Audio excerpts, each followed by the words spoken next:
But it really has, like, after adjusting the force feedback settings on this game, it's really made me struggle to play anything else. Like, I've not even bought F1 2020 yet, just because it's like,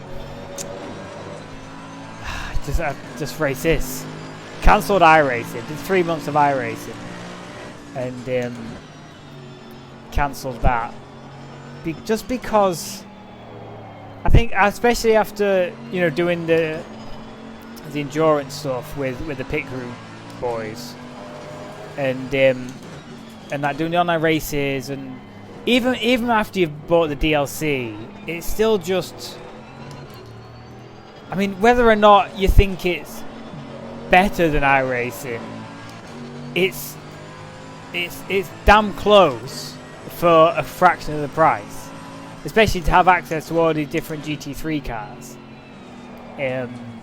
That being said, obviously if you play iRacing for stuff other than the GT3 cars, GT4 cars, then, well, there you go. That's where iRacing's got you covered. But for me, you know, you're looking at $300-400 to get a comparable number of tracks, and that's only with a couple of GT3 cars, maybe a couple of GT3, a couple of GT4 cars, maybe.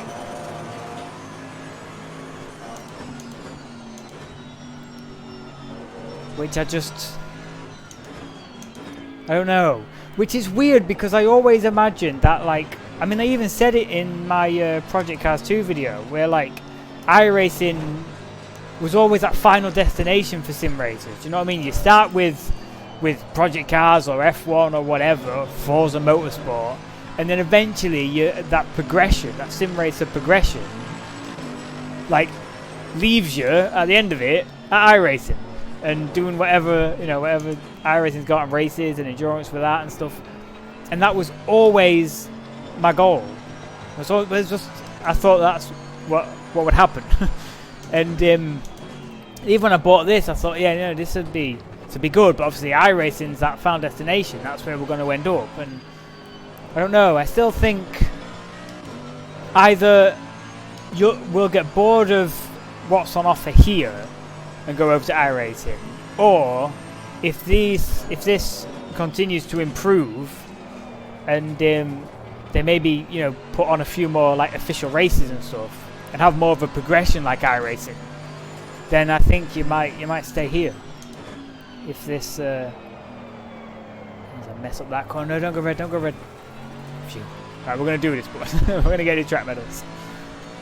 But yeah, so I don't know where I stand with iRacing right now. At the minute, I'm loving this game, and it's really got me covered for the kind of racing I want to do, and the amount of time I've got to put into racing.